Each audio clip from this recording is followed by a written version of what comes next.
A few weeks ago I did a video on this telephone and how it was causing some interference with the X10 modules here in the bathroom.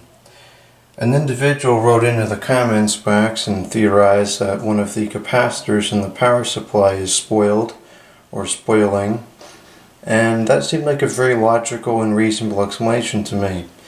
Now I think they were 100% correct, because I tried to charge up the phone last night and the charger died completely. It's plugged in, not charging, and the battery is just as low as it was last night. Additionally, this is no longer having an interference problem.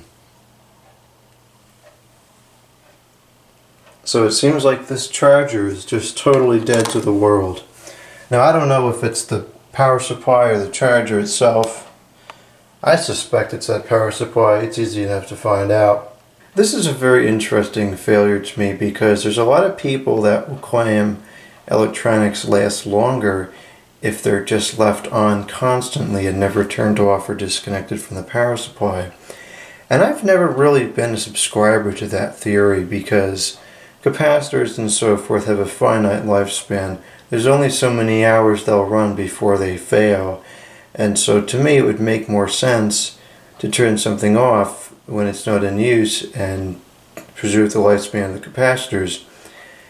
However, this is the first time that I've had something fail consistent with that theory, because this telephone normally is never turned off. It's always plugged in, and it's been plugged in for years.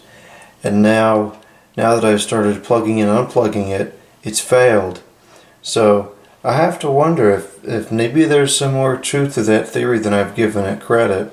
I've noticed there's definitely cases with telephones where they've been heavily used for 20 or 30 years and they still work perfectly fine. Meanwhile, one that was used for, say, 5 years and then put back in the box and not used for a period of 10 or 15 years.